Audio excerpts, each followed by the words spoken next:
lorsque nous parlons de à la rencontre de soi, vous allez constater que déjà au niveau de la messe, on en avait parlé. Le premier exercice que j'ai fait avec vous, c'était se connecter à soi. Et vous avez pu constater que si on avait la possibilité de balayer tout ce que nous avions pensé que la vie est, tout ce que nous avions pensé que Dieu est, on tomberait juste dans l'unité du soi. Et c'est ce à quoi je nous invite. Toute considération qui, en fait, ne vous fait pas vivre l'unité de la vie, vous devez commencer par les mettre de côté pour dire, bon, ça, c'est ce qu'on m'a dit. Mais par moi-même, là, qu'est-ce que j'ai pu déjà expérimenter et ouvrir donc la voie. Lorsque nous parlons de soi qu'il faut aller rencontrer, c'est justement ce que on ne peut pas définir, dont nous avions parlé et qu'on continue toujours de parler. Tous les livres ésotériques, tous les textes sacrés parlent toujours de cette chose. Mais comment y arriver?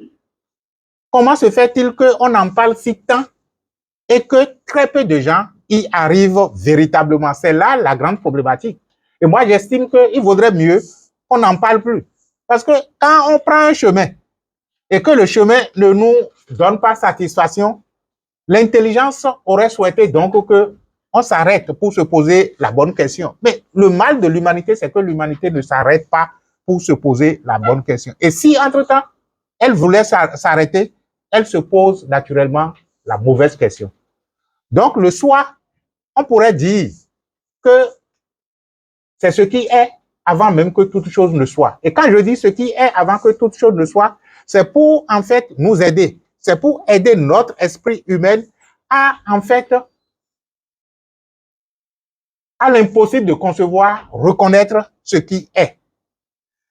Et lorsque nous disons que nous voulons aller à la rencontre du soi, il faudrait d'abord qu'on reconnaisse ce qui est.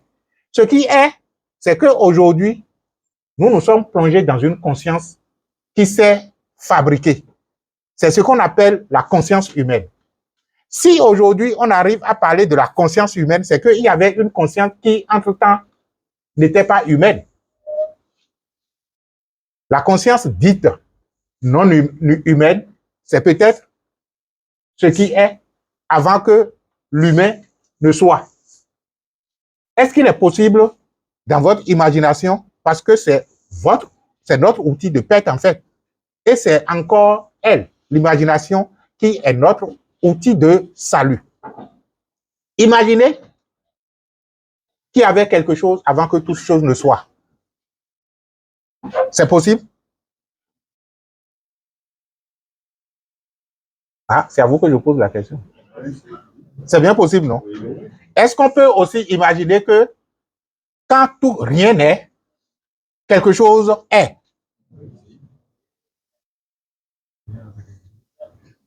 Si vous avez assisté à la mort de l'un des parents chers à vous, vous allez comprendre de quoi on parle. Vous allez comprendre que c'est comme si, avant son parcours, il y avait quelque chose. Et quand il disparaît, cette chose-là est toujours là. Qui a perdu un parent cher? Ah, vous tous, hein? Ok, d'accord. Quand il est parti, est-ce que vous avez compris que, en fait, il n'est pas?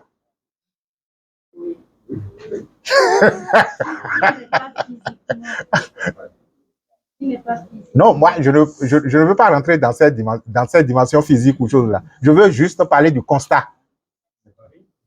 On sent qu'il n'est pas. Oui, oui.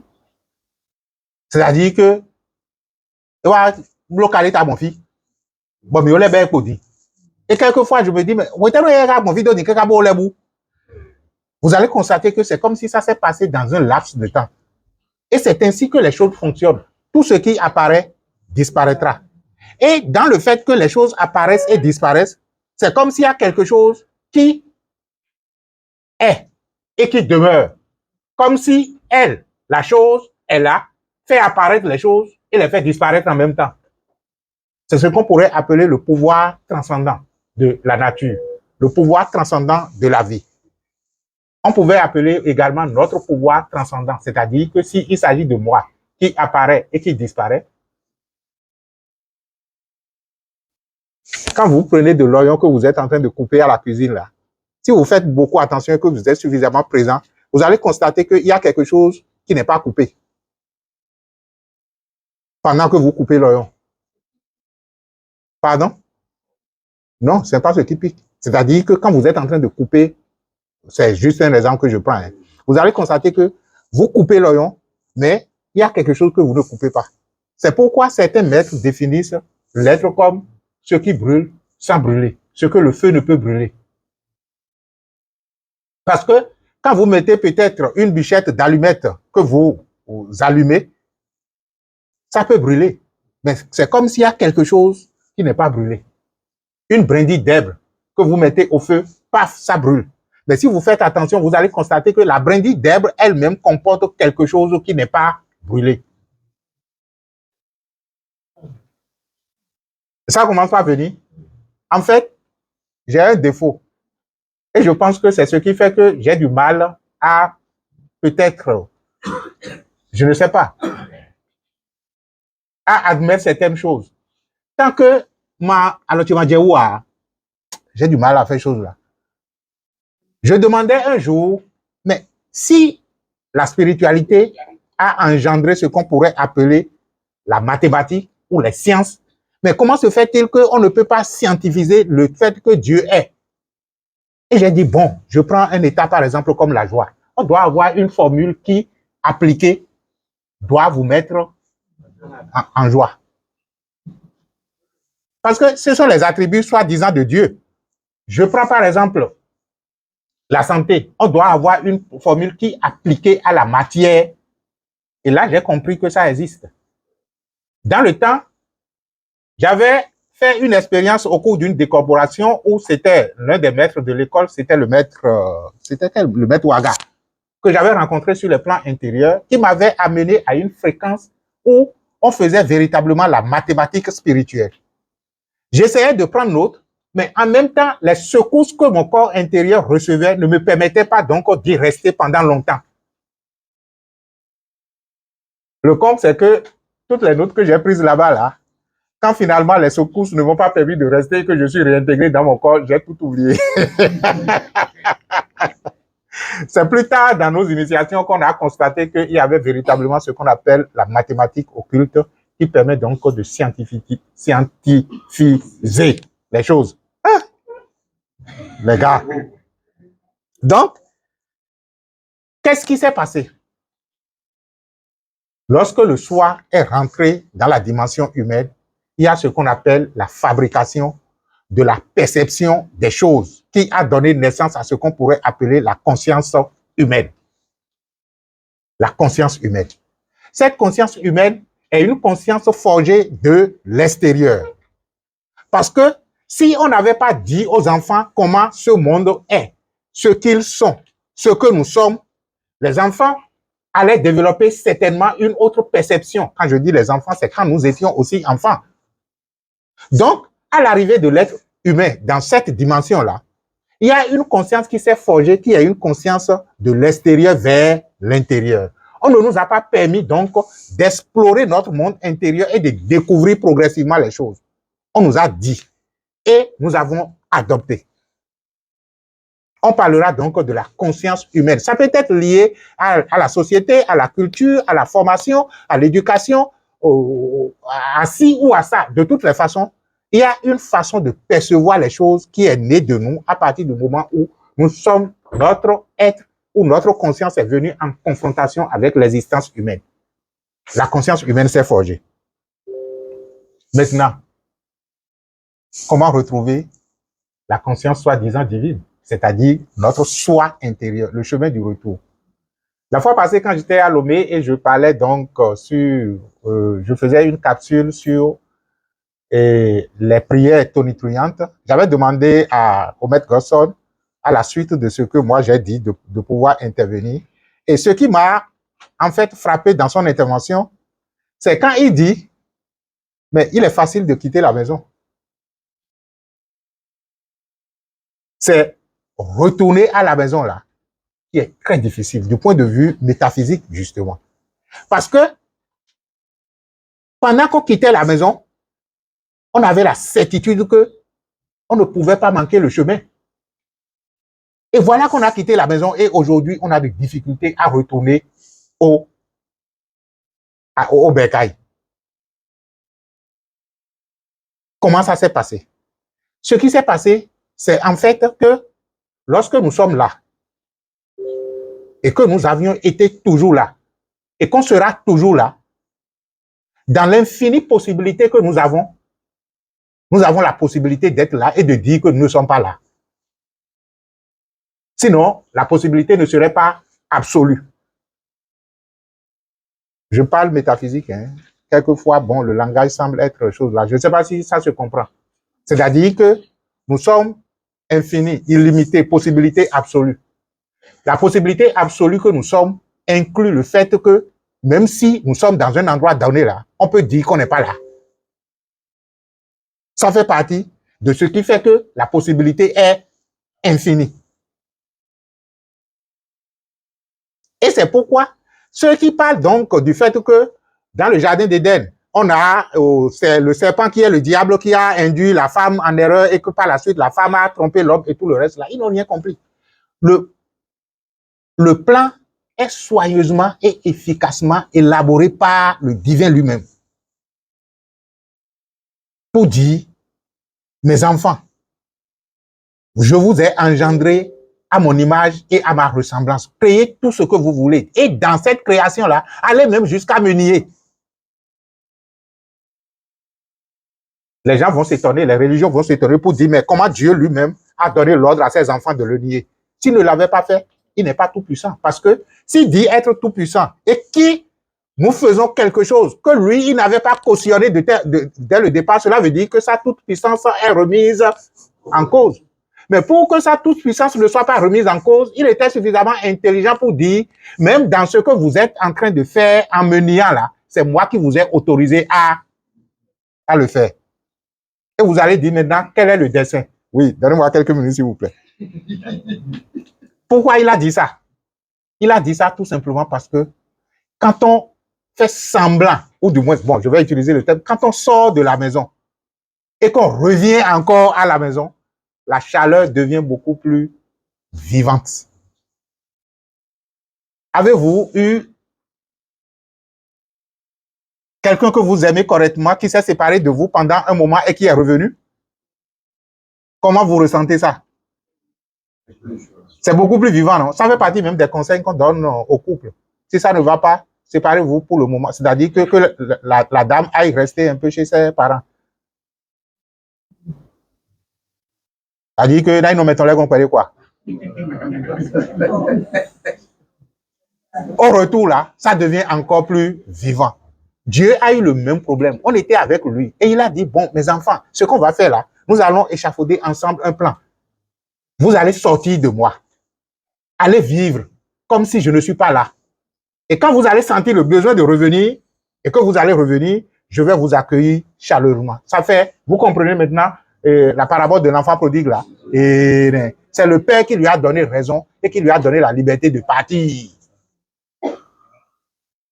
Parce qu'il sait que quand il sera fatigué et qu'il va revenir, il va l'accueillir encore beaucoup plus chaleureusement. C'est pourquoi, quand lui, il est revenu, vous allez constater qu'il a été mieux accueilli que celui qui était là. Parce que celui qui était là, bon, il est là, oui. Donc, pendant que nous vivons l'illusion en utilisant notre liberté de penser que nous sommes sortis du soi, on doit être joyeux de constater qu'à un moment donné, nous ressentons le chemin du retour. Et quand nous ressentons le chemin du retour, intelligents que nous étions, on a mis des poteaux indicateurs. Et dès lors qu'on commence par faire le retour à l'intérieur du soi, on commence donc par voir ces signes-là. C'est comme un chien, hein? Quand il veut quitter un village pour un autre, à des carrefours donnés, il pisse. Il pisse. Et au retour, il suffit seulement qu'il fasse comme ça. Là, il dit, ah, ici, là, c'est pas ici que je dois prendre. C'est ce que nous avions fait. Mais il n'y a pas de bon enseignant pour nous dire comment retourner à la maison. C'est notre drame. Voilà. Je pense que tout ce que j'ai préparé là, ça reste comme ça. Ça reste comme ça parce que on va vous donner du temps pour que vous puissiez intervenir. Et ce serait donc à la suite de ça que nous irons à une pause. Ou bien, M. Mario. Donc, vous qui êtes ici maintenant, vous avez une dizaine de minutes. Et après, nous allons ouvrir la ligne à ceux qui sont en ligne s'ils ont des préoccupations qu'on peut donc les écouter. Ça peut aller? OK. Donc, nous vous écoutons, s'il vous plaît. Et Monsieur Awaz, ce que tu vas faire, tu vas remettre le micro aux gens s'ils veulent parler. Pour que ceux qui sont de l'autre côté. Oui. Ceux qui sont en ligne, nous allons recevoir d'abord les gens en présentiel avant de vous laisser le micro, s'il vous plaît. Donc, gardez toujours votre micro désactivé. OK, Ea, vous avez la parole. À la rencontre du soi. Retrouvez le soi. Retrouvez la demeure de l'Éternel. Notre Père. Qui veut parler? Le micro est là. Ça peut être une question comme ça peut être un apport. Hein? Maintenant, si vous n'avez rien apporté, cela veut dire que vous n'aurez rien. Ah oui, dans la demeure du Père, on a ce qu'on a apporté.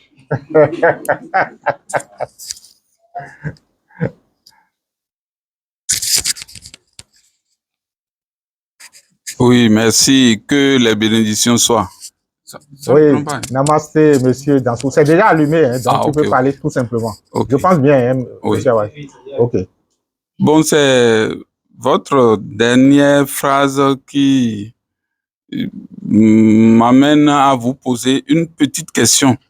Vous aviez dit que quand on sort, c'est le retour qui est difficile. Le retour à la maison.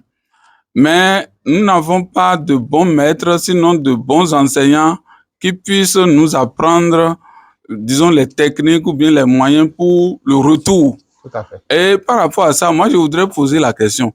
Est-ce qu'il y avait au départ des enseignants qui nous ont appris à sortir? Pour qu'il y ait maintenant des enseignants à nous apprendre à retourner à la maison. C'est ma question. Merci beaucoup.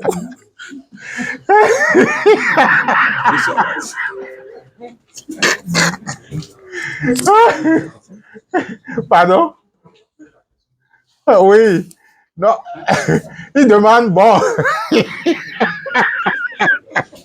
C'est monsieur Dazou, hein? Il dit exactement ceci.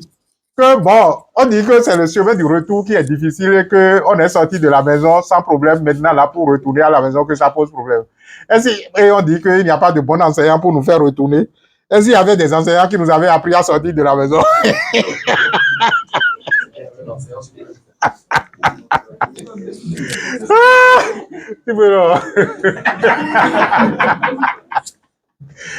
On répond en même temps ou bien? Oui, allez-y. OK. Non, je riais parce que, en fait, ça devrait être naturel. Hein. Ça devrait être tellement naturel que lorsque je sors de la maison avec la certitude que je vais retrouver le chemin, je peux me perdre un peu, mais je finirai naturellement par me retrouver. Mais le problème fondamental qui s'est posé à l'humanité, c'est que, si vous vous rappelez de ce qu'on appelle Tour de Babel, où des gens étaient dans une certaine unité et qu'ils parlaient la même langue et qu'ils voulaient donc construire pour aller donc dans la demeure, à un moment donné, qu'est-ce qui s'est passé? On a confondu leur langue. Vous allez dire qui est ce on? Donc c'est là où justement le problème des enseignants devient utile. Parce que l'humanité n'a pas été laissée à faire ses propres expériences par elle-même de ce qu'elle a décidé d'être. Et aujourd'hui, vous voyez avec toute la technologie de l'information que nous avons, comment certaines personnes pensent toujours qu'ils peuvent manipuler le monde, compte tenu donc des intérêts que les uns et les autres ont. Mais imaginez des milliers d'années en arrière et que ce qui se passe dans un village n'est pas connu dans un autre. Imaginez comment quelqu'un qui a la possibilité de manipuler peut facilement y arriver. Donc, l'humanité a été détournée.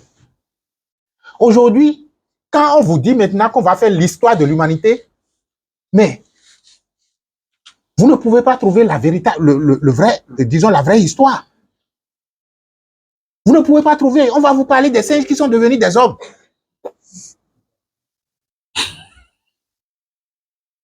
Ça, c'est une insulte à la vie, même si des singes peuvent devenir des hommes. Sinon, on dira, c'est Adam et Ève qui ont donné naissance à toute l'humanité. Le jardin d'Éden, on est en train de chercher ça depuis, on n'a pas trouvé. Mais comment voulez-vous que dans ces conditions, on puisse intuitivement retrouver la maison lorsque la voie est déjà barrée? C'est ça. Il n'y a plus de traces. C'est ça le problème, monsieur Dantou. Donc, il n'y a qu'une poignée de personnes qui, en fait, arrivaient à s'unir à eux-mêmes. On dit, mais quel intérêt j'aurais à chercher quoi que ce soit de l'extérieur alors que j'ai déjà la totalité de tout ce que je suis. Par conséquent, je me préserve et je préserve la race humaine. Ils sont très peu. Voilà ce que je peux apporter. Donc, on n'avait pas besoin d'enseignants pour sortir, mais entre-temps, des gens sont intervenus pour brouiller le chemin. Parce qu'ils avaient des intérêts en jeu. Et je dis, vous ne pouvez pas savoir jusqu'à quel point l'humanité est manipulée. Et pour s'en rendre compte, regardez ce qui se passe à votre ère. À votre ère où on est en mesure même d'analyser les intentions malsaines de quelqu'un. Et pourtant, regardez ce qui se passe. Mais imaginez des milliers d'années en arrière, ceux qui ont le pouvoir, qu'est-ce qu'ils peuvent en faire? Ils peuvent totalement dire à toute l'humanité, regarde dans telle direction, voilà ce qui est. Et les gens sont en mesure de comprendre, de les suivre. Le jour viendra où les gens vont découvrir qu'en fait que lorsque l'autre parle dans le film Matrice de l'illusion ou de Matrice, vous comprendrez que en fait, à 99%, l'humanité n'est pas libre. En fait, vous pensez que vous pensez, mais vous ne pensez pas. On vous fait penser ce que vous voulez, ce que l'on veut que vous pensiez. Ce que l'on veut que vous pensiez. Et pourtant, on va acclamer haut et fort pour dire que je suis libre. En tout cas, c'est juste une interrogation. Parce que, au fur et à mesure que moi je m'analyse et que vous restez tranquille, vous voyez les impulsions de pensée qui sortent de vous, commencez-vous par vous demander, mais si véritablement je suis moi-même là, est-ce que j'allais avoir cette pensée-là? Qui, au finish, va même nuire à mon corps. Il fut un temps où, et aujourd'hui encore, si vous ne faites pas attention, vous allez penser que votre corps a besoin de manger matin, midi et soir. Ça a été juste un concept qu'on a inventé et qu'on vous a appliqué et toute l'humanité a adopté. Naturellement, ce n'est pas possible, ça n'a pas de sens. Je vous donne juste cet exemple-là. On a dit que le corps doit manger matin, midi et soir. Et quand vous êtes dans cette logique-là, vous allez constater que quand vous finissez de manger le matin, à peine midi commence à sonner, que votre esprit vous dit c'est l'heure du déjeuner. Vous ne demandez pas au corps, est-ce que tu as faim? Non, il est l'heure du déjeuner. Et le soir, à peine le soleil commence à se coucher, c'est l'heure du dîner. On leur a donné même du nom. Et avant, entre dîner et déjeuner, il y a goûter.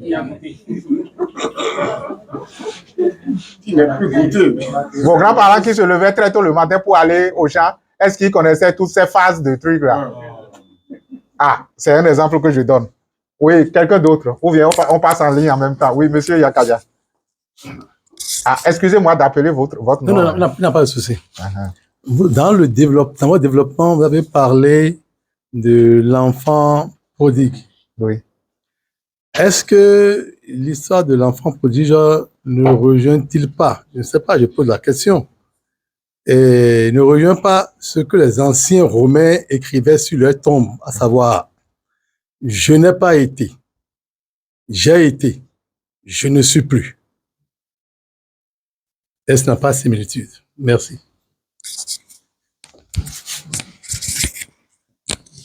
C'est pourquoi il est bon d'avoir des philosophes avec soi. Hein. Moi, je ne savais pas qu'il y avait des inscriptions comme ça. Je n'ai pas été, j'ai été, je ne suis plus. Là, la personne a considéré, ou du moins cette philosophie certainement a considéré la conscience humaine qui n'a pas été, qui s'est forgée et qui a vécu et qui par la suite a disparu. Donc, il dit, cette conscience, je pourrais dire, en tant que conscience humaine, je n'ai pas été. En tant que conscience humaine, j'ai été. En tant que conscience humaine, je ne suis plus. Vous voyez, donc c'est en fait prendre le superficiel qui apparaît et qui par la suite disparaît. Mais celui qui dit ça, c'est en fait, s'il fait beaucoup attention, il va constater que en arrière-plan de ce qui n'a pas été et qui a été et qui n'est plus, il y a quelque chose qui est. C'est pourquoi, lorsque on voulait passer de la philosophie de Descartes, quand il disait « je pense donc je suis », pour parvenir à l'être, on n'avait pas eu assez de problèmes. C'est vrai que lui, il a déjà emballé et sa première conception, c'est que c'est à partir de la pensée que l'on peut déterminer l'être. Mais qui est en train de constater que je pense? Donc, ce sera « je fus » et « je pense ». Vous voyez, donc en fait, ça dépend de à quelle dimension la personne se situe quand il dit « je ». Et aujourd'hui, à quoi on veut associer le je, c'est l'intemporel. C'est pourquoi dans les méditations ou dans les paroles à prononcer, quand je veux dire « je » là, je vous dis, faites en sorte que le « je » naisse de l'avant-mental, de l'avant-perception. Mais il est. Là, je le fais bouger de là-bas pour utiliser maintenant les couches successives de la matière comme étant un canal d'expression ou comme des canaux d'expression pour parvenir dans le monde où je suis présent. Oui, les amis en ligne, il y a encore... Oh non, je préfère donner la parole à la dame. Hein. Oui. Hein? Oui, madame qui est là, c'est mieux d'abord. Il y a 2 hommes qui ont déjà parlé, quand même. Soyons gentils, non? Ou bien, mon frère? Sinon, elles vont plus nous préparer à manger. Hein? OK. OK, madame. Oui, merci à toute l'assistance. Merci au DE pour la présentation. Merci à vous. C'est par rapport à une phrase que vous avez sortie tout à l'heure. La parole à prononcer. Et suite à l'émission que vous avez faite au Togo, il faut être moins bruyant pour retrouver Dieu. Et je voudrais demander si en prononçant la parole, ça donne l'effet, on a un résultat. N'est-ce pas aussi un moyen de retrouver Dieu? OK. Merci. Non, pour être succinct, c'est vrai que oui, il demande si, lorsqu'on a dit pour prononcer la parole, c'est-à-dire qu'on est beaucoup plus en contact avec Dieu dans son silence que de faire du bruit.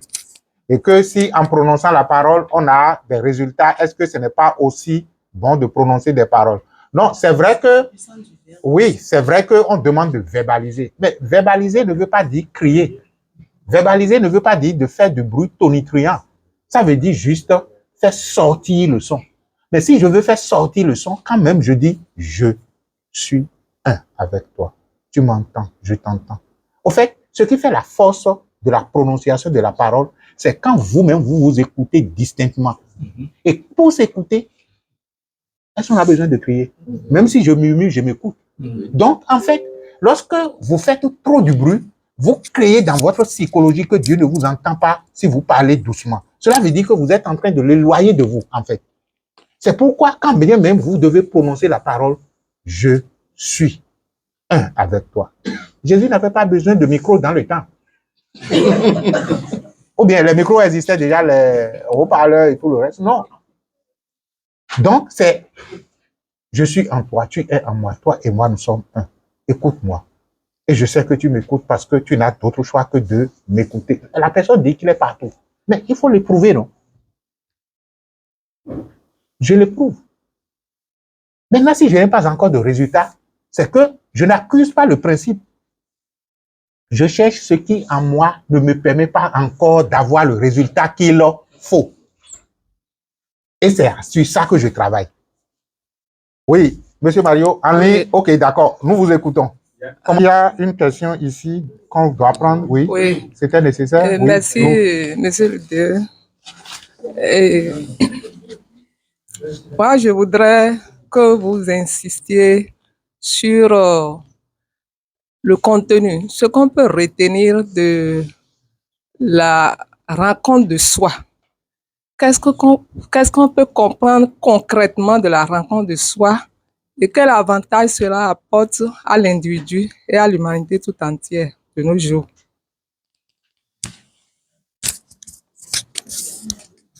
Avantage, rencontre de soi.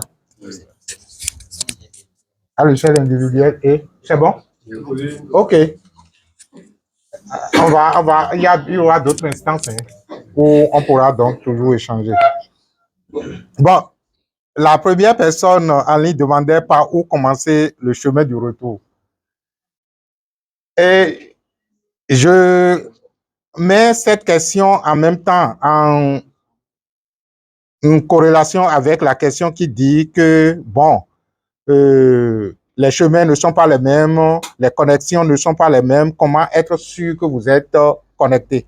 Parce que si vous étiez sûr d'être sur le bon chemin, la destination également serait donc sûre. La première des choses, c'est d'abord de déterminer votre motivation. Quelle est votre motivation à aller à l'être ou à Dieu? Aujourd'hui, l'humanité, ou du moins la plupart des individus qui vont à Dieu, ils vont parce que ils recherchent un intérêt. Oui, je suis d'accord, il faut rechercher un intérêt. Mais vous ne pouvez pas, à partir d'un intérêt matériel, aller à la rencontre d'une source spirituelle. Je m'explique. Il y a une allégorie où il y a un monsieur qui aurait pris, j'ai complètement oublié le truc, hein. C'est le maître Gosson qui nous racontait ça quand on était au début de nos formations, où le monsieur était avec du feu et de l'eau. Qui se rappelle de ça? Et on lui a posé la question, mais pourquoi avez-vous le feu dans votre main gauche et l'eau dans votre main droite? Il dit, c'est pour que j'éteigne le feu de l'enfer avec mon eau, pour que les gens n'aillent plus à Dieu parce qu'ils sont en train de fuir l'enfer, et avec mon feu, je brûle le paradis, pour que ce ne soit pas pour raison de recherche de paradis que les gens aillent à Dieu. Donc, il veut détruire tout intérêt qui pousserait à aller vers Dieu, mais que les gens devraient normalement aller à Dieu par amour pour Dieu et non par intérêt pour eux-mêmes. C'est une façon de parler. Si vous allez sur la chaîne Aksharam International TV, en temps, j'avais fait une émission où j'ai dit à quoi ou à qui êtes-vous connecté. Ce sont les qualités de vos intentions qui déterminent dans quel groupe vous allez vous retrouver. Parce que, de toutes les façons, l'univers est une diversité de fréquences vibratoires. Et si vous ne faites pas attention, même dans la recherche de soi-disant Dieu, vous allez vous retrouver avec des divinités qui vont vous ralentir encore. Parce que tout ce qui est dans le plan spirito-matériel, c'est-à-dire que lorsque vous dépassez le physique et qu'il y a encore de la matière, c'est toujours sujet à l'ego. Ça fait partie des choses les plus précieuses que je pourrais dire que l'enseignement du Paramahansa, dont le maître Elmansio Gottop nous a donné à nous autres pour nous guider. Si dans votre cheminement spirituel, vous arrivez à rencontrer des soi-disant entités ou des forces à l'intérieur de vous, et ça ne manquera pas, et qui vous proposent des avantages à avoir, il faut dire absolument non. Non et non, parce que ça me rappelle l'histoire du président Soglo. Quand il était venu au pouvoir sans parti, les gens ont créé des partis à gauche et à droite et ils venaient dire dans les villages, nous supportons le président Soglo et ils se font élire. Et quand ils ont les voix, ils viennent maintenant vers lui pour dire oui, j'ai de la popularité là-bas. Et quand il voulait créer son parti dans le temps, il a dit, je ne veux plus qu'on pêche du poisson dans mon étang et venir me les vendre encore après. Donc, c'est des entités qui vont pêcher des poissons dans votre étang et qui viennent vous les vendre encore après. Parce que si je suis la source et l'unité de la vie du Père Dieu, mais de quoi aurais-je encore besoin que ce soit quelqu'un d'autre qui me donne d'abord avant que je ne passe le chemin? Je dirais, allez vous faire foutre ailleurs.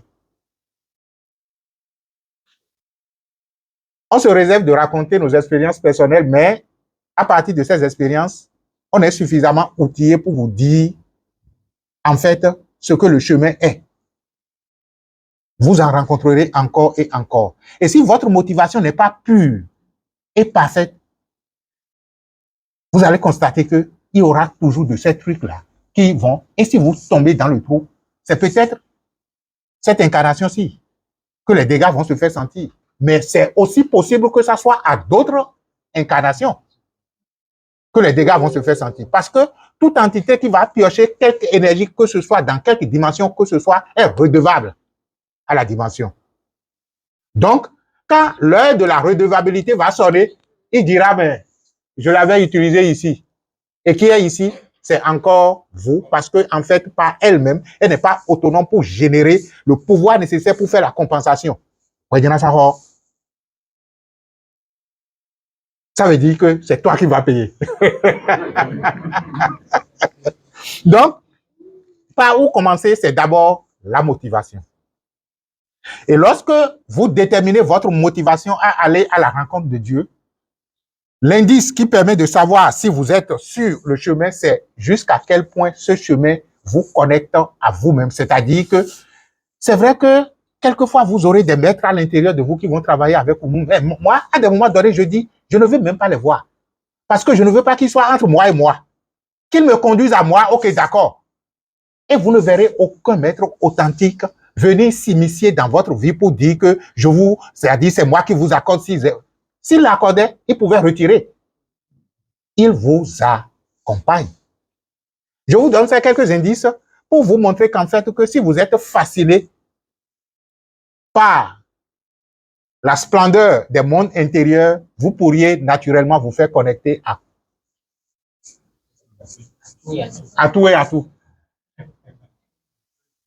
Et la dernière question, c'est comment rester de façon permanente? Non, madame, si vous voulez rester de façon permanente avec la connexion avec le divin, sentez-vous, c'est-à-dire que analysez comment vous vous sentez les quelques fois où vous y arrivez.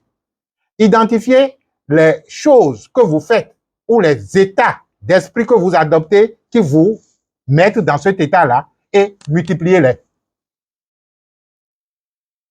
Je reprends. Les quelques fois où vous vous sentez connecté là, comment vous vous sentez? Ok, d'accord. Quels sont les états d'esprit qui vous donnent ce sentiment?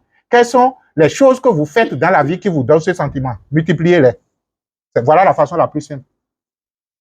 Pour certaines personnes, par exemple, quand ils se retrouvent à la plage en train de marcher, ils ressentent cette unité. Donc, allez le plus que possible à la plage. Pour certaines personnes, c'est peut-être parce que quand ils font l'amour, moi particulièrement, c'est quand je suis en train de faire le sexe. Parce que je vois l'autre opposé de moi-même là, et à un moment donné, les deux corps ont tendance à se fusionner. Et je dis, waouh, donc si entre-temps je retrouvais l'unité, c'est ce que ça allait donner. Ça me plaît de le faire. Donc, et si c'était possible, donc, on serait en train de le faire tout le temps. Malheureusement que ça, là, ce n'est pas possible d'être en train de le faire tout le temps.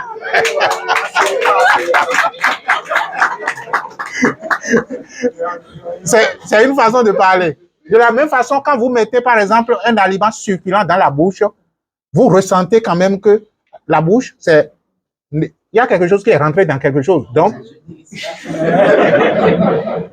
malheureusement, vous ne pouvez pas manger exagérément. Donc, vous vous contentez juste du premier, disons, de la première gorgée ou bien donc, en tout cas, de cette sensation-là, vous dites, mais si entre-temps j'étais en unité avec moi-même, là, ça donnerait quelque chose de super.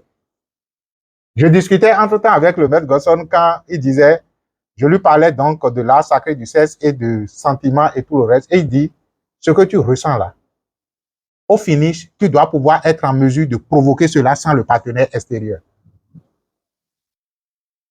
Donc, au summum de la spiritualité, le peu que vous ressentez quand on est à l'acte sexuel, imaginez que ce sera multiplié par 1000 et qu'on pourra vivre cela sans que on ne soit en contact avec un partenaire extérieur. Donc, quand on va faire la réunification du bien et du mal en soi, ça donnerait quelque chose comme ça. Waouh! Est-ce que ça ne vaut pas la peine? Ok, je pense que oui.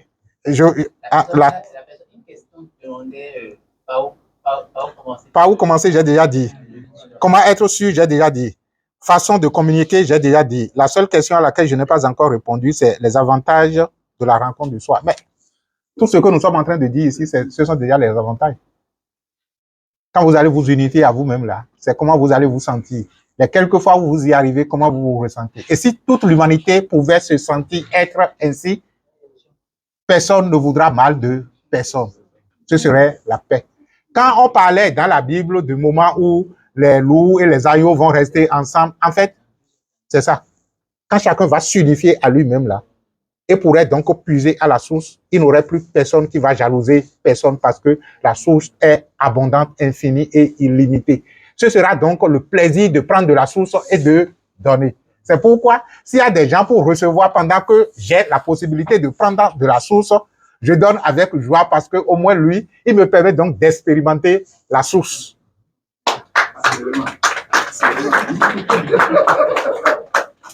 C'est là où on est en train de se conduire en fait. Et ce serait très intéressant pour l'humanité ou pour une grande partie de la population.